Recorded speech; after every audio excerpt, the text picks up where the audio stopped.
You drop a glass on the floor and, it shatters. Right, totally normal. Yeah, or you bump into an old acquaintance on the street and you just shrug it off as this, like a statistical anomaly. Just random coincidence. Exactly. We have this huge tendency to treat life like a giant predictable game of billiards where everything is just clean, random mechanics. Just balls bouncing off each other. Right.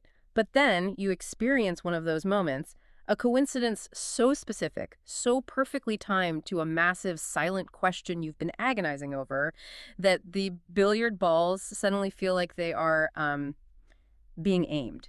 Like someone is actually lining up the shot. Yes. And today, our mission is to really explore that exact tension. So welcome to this deep dive where we are taking you inside the core ideas of James Redfield's gripping philosophical adventure, the Celestine Prophecy.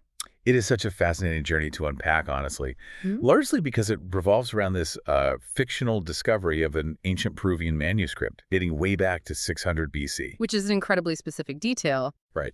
And this document basically predicts a massive sequential spiritual transformation on Earth, broken down into 9 key insights. But there is a major catch, right? Oh, a massive catch. Entrenched powerful forces are violently trying to suppress this knowledge before it can even spread. So we are going to examine why these ideas are considered so incredibly dangerous. And more importantly, what they mean for the way you and I actually structure our own realities. Exactly. Okay, let's unpack this. Because the way the source material introduces these massive paradigm-shifting ideas is, well, it's incredibly grounded in everyday frustration. It really is. It doesn't start with some grand magical event. Right. We start with our narrator, who has just completely sequestered himself out in the woods. He is feeling, totally disenchanted with his life. Just stuck in a rut. Yeah, totally stuck. And out of nowhere, he gets a call from an old friend named Charlene, who he hasn't spoken to in like 6 years. 6 years is a long time to just pop back up. It really is. She is on this brief airport layover, and they agree to meet at this crowded restaurant. And it turns out she's just returned from an assignment in Peru with a UN research firm. And she is carrying some pretty explosive notes about this highly secretive manuscript. Yeah. And what is so brilliant about Charlene's introduction of the manuscript is that she doesn't hit him with the mystical stuff right away. No, she starts with something we can all relate to. She introduces the first insight, which basically identifies this profound, unconscious restlessness that's just infecting modern society. Like a collective itch we can't scratch. Exactly. The text proposes that in the late 20th century and beyond, we have just hit a cultural wall.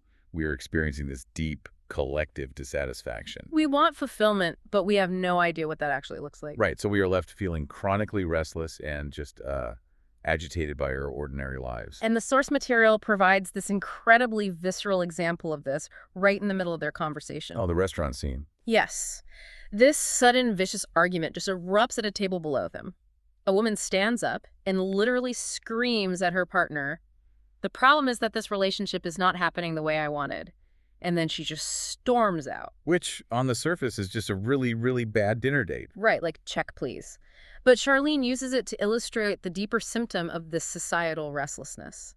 Because when we feel empty and we lack a broader spiritual purpose... And we demand that the people around us fill that void. Exactly. Which is a completely impossible demand. It really is. Yeah. That restaurant scene perfectly captures how this modern restlessness basically poisons our personal connections. Yeah. Because we are so desperate for external validation. We just turn our romantic relationships into these irresolvable ego battles. Right. It becomes this zero-sum power struggle over whose agenda is going to lead, whose worldview is going to dominate the relationship. We try to force our partners to live entirely within our own psychological framework. And why? Because we are terrified of the emptiness we feel when we are alone? It's a myth. It is. I like to think of it like having a mental radar that just keeps pinging. You know something is out there, but you can't see the target yet. You just know, deep down, there has to be more to life than this daily, exhausting grind for control. And that realization, that conscious acknowledgement of the pinging radar, that is the actual first insight. When we finally just stop fighting for control. Yeah. It's when we stop fighting and start actually noticing those mysterious coincidences around us, those sudden synchronistic events that feel destined. Like they are being guided by an unexplained force. Exactly, offering a glimpse into a totally alternative, inspiring kind of experience. But that personal awakening doesn't just happen in a vacuum, right? No, not at all. The manuscript outlines how this individual restlessness actually scales up into a global paradigm shift. Through this concept of critical mass. Right. The prediction is that starting back in the 1950s, the sheer volume of individuals experiencing these synchronistic coincidences and actually choosing to take them seriously would just start to multiply. It builds and builds. Until it hits a tipping point.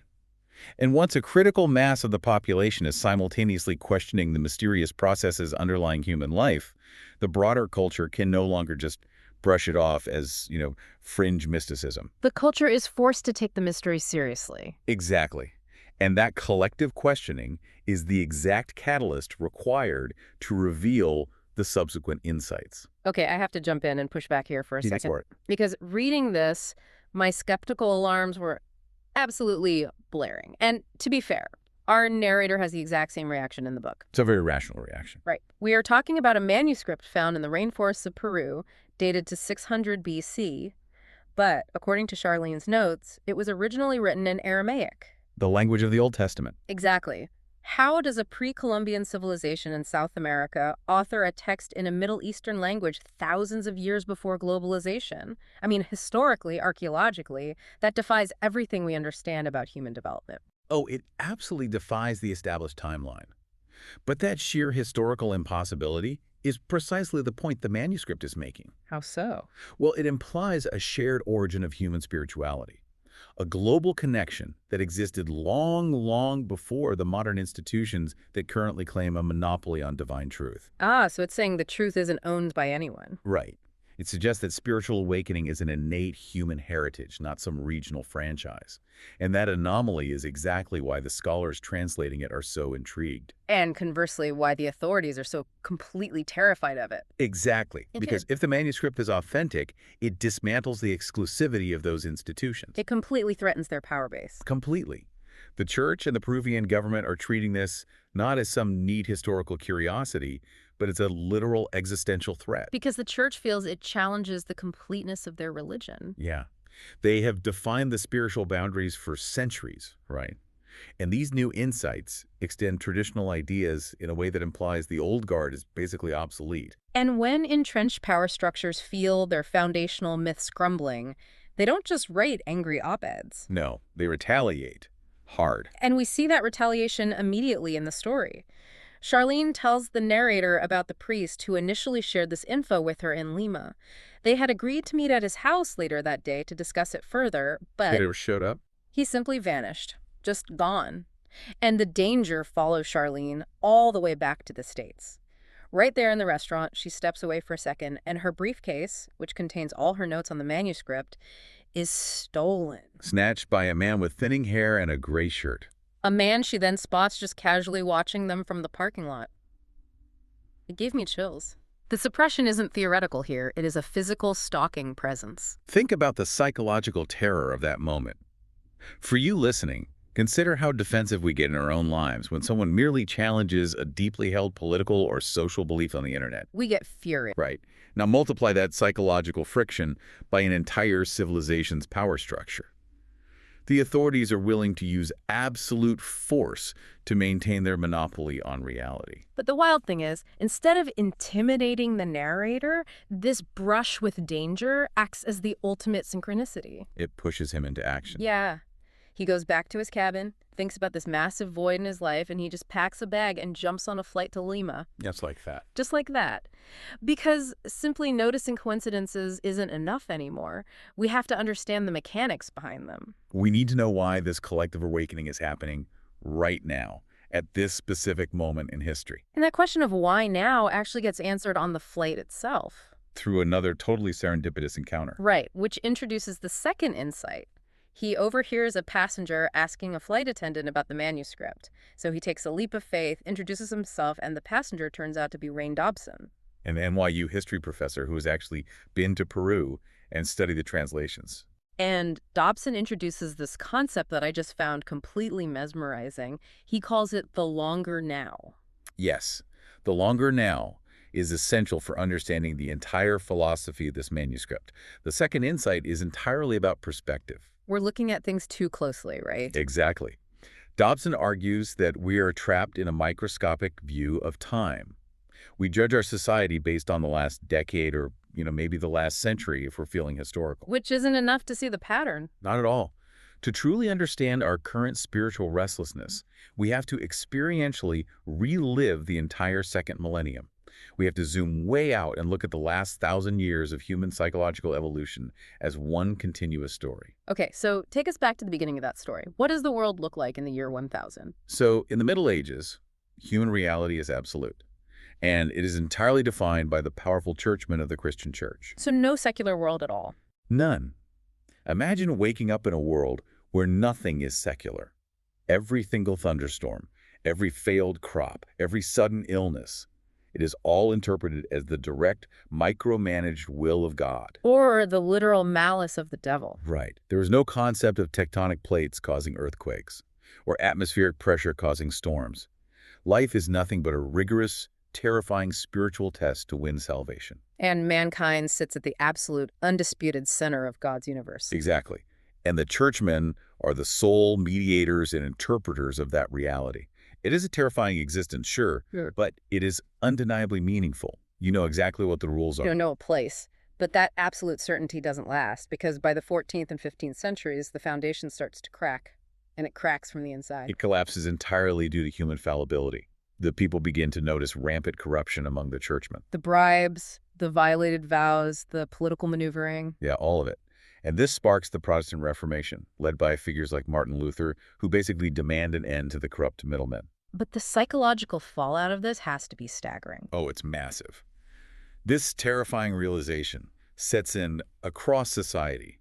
The authorities who have been defining our reality, the people who've been telling us why it rains and why we suffer, they are fundamentally flawed. And if the mediators of reality are wrong, then the reality itself is suddenly completely up for debate. Exactly. And then the scientists step in and completely dismantle whatever certainty is left. Right, because by the 1600s, astronomers prove the Earth isn't the center of the universe.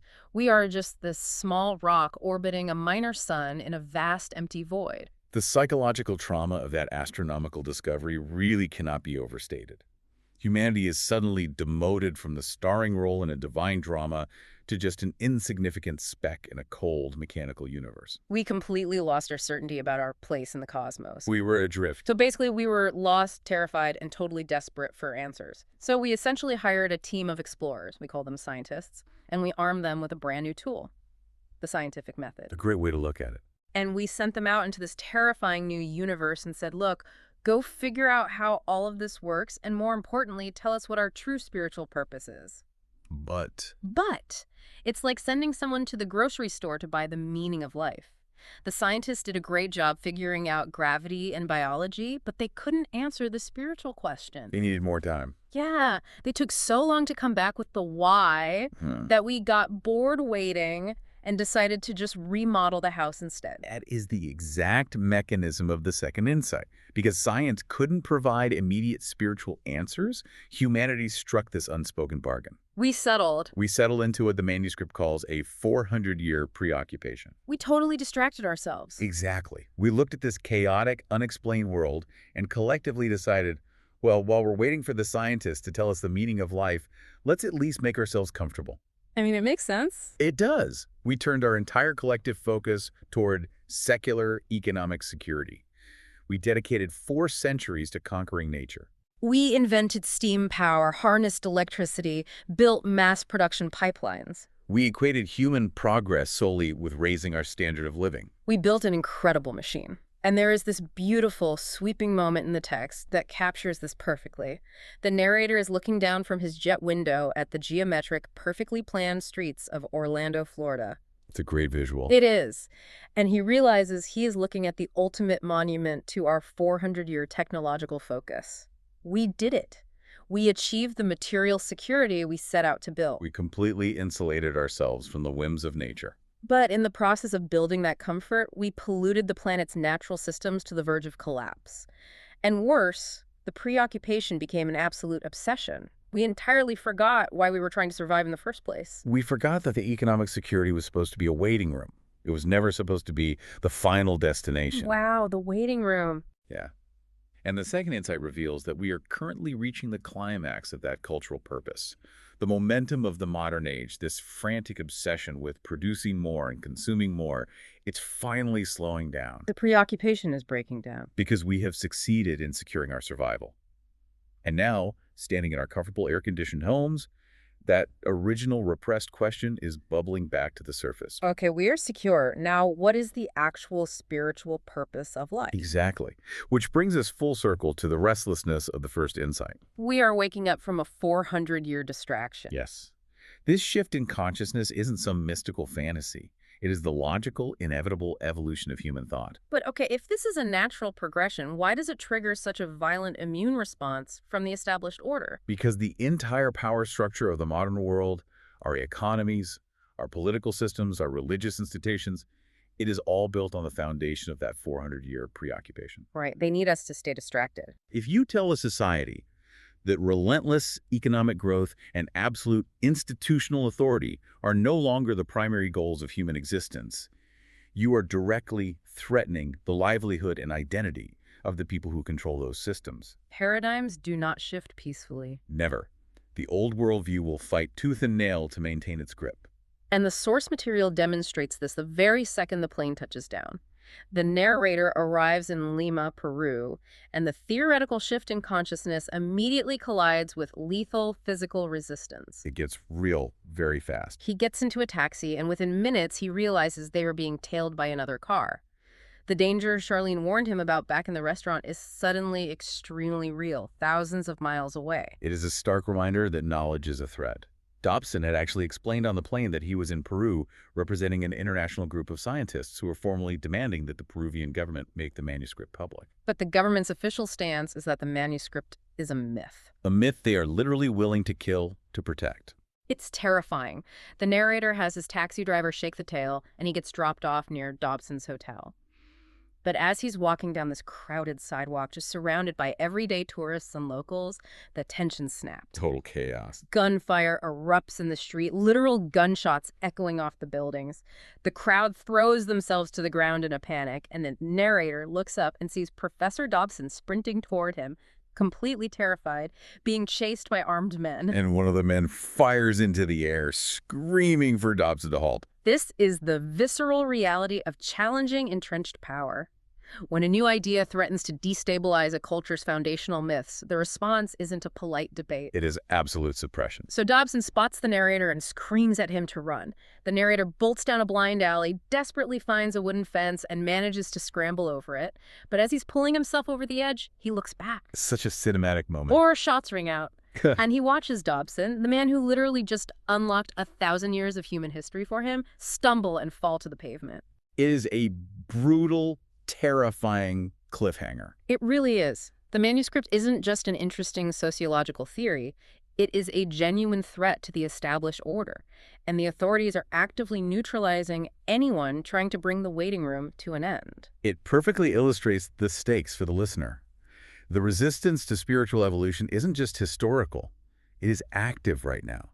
The old paradigms are fighting back hard because the critical mass is building, and they can feel their control slipping. Okay, let's take a breath and look at the massive journey we have taken today. We started in a crowded restaurant, looking at a stolen briefcase and dissecting this vague feeling of modern dissatisfaction. And from there, we zoomed all the way out to observe the evolution of human psychology over a literal millennium. We have seen how the absolute certainty of the Middle Ages collapsed, how the scientific revolution left us feeling lost in the cosmos, and how we spent the last 400 years distracting ourselves with economic progress just to avoid facing our spiritual emptiness. And the most crucial takeaway here is that the restlessness you feel today isn't a glitch in your psychology.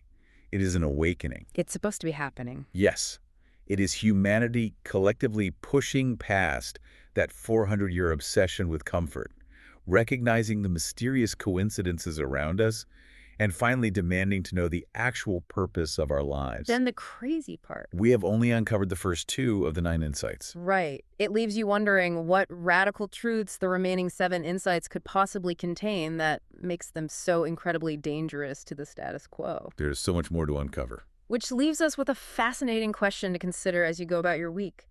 If our 400-year obsession with technological and economic progress was just a waiting room, a distraction we built while we waited for answers about our true purpose. What happens now that our technology is beginning to run itself? Oh, that's a brilliant point. Right. With the rise of artificial intelligence and automation, the machines are increasingly handling the preoccupation for us. If we no longer need to spend our entire lives remodeling the house just to survive, are we about to be forcibly evicted from the waiting room entirely? We might not have a choice anymore. Exactly. And if so, are you ready to finally face the questions we've been running from for 4 centuries? Keep your eyes open. Yeah. You never know what's going to ping on the radar next.